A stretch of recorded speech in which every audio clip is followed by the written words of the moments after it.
Shalom, shalom. Naomba unisikilize kwa makini sana na itakusaidia katika maisha yako. Nisikilize vizuri sana. Unajua mchawi wa kwanza wa maisha yako ni wewe mwenyewe. Adui mkubwa wa kwanza wa maisha yako ni wewe mwenyewe, wala si mtu mwingine.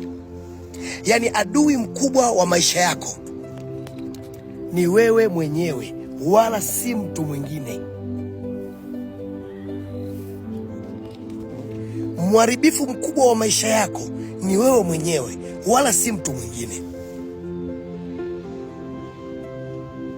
Aina ya maisha unayoishi ndio yanayoamua hatima ya maisha yako.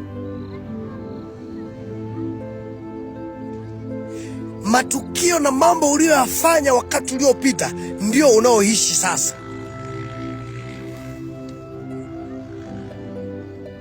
Chochote ulichomfanyia mtu au watu ama kiumbe chochote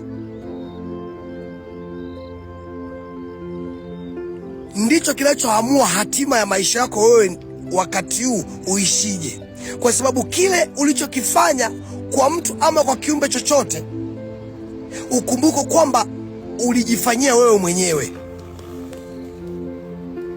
Ule ubaya uliomfanyia mtu mwingine, ukumbuke kwamba ule ubaya ulijifanyia wewe mwenyewe.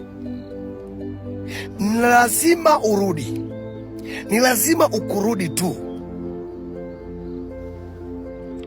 Yale maumivu uliyosababisha kwa mtu mwingine ni lazima yarudi tu, tena mara mbili yake.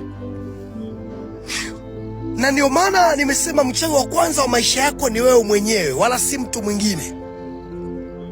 Mharibifu wa kwanza wa maisha yako ni wewe mwenyewe, wala si mtu mwingine. Maumivu na mateso unayoyapitia wakati huu hayajaja kwako kwa bahati mbaya.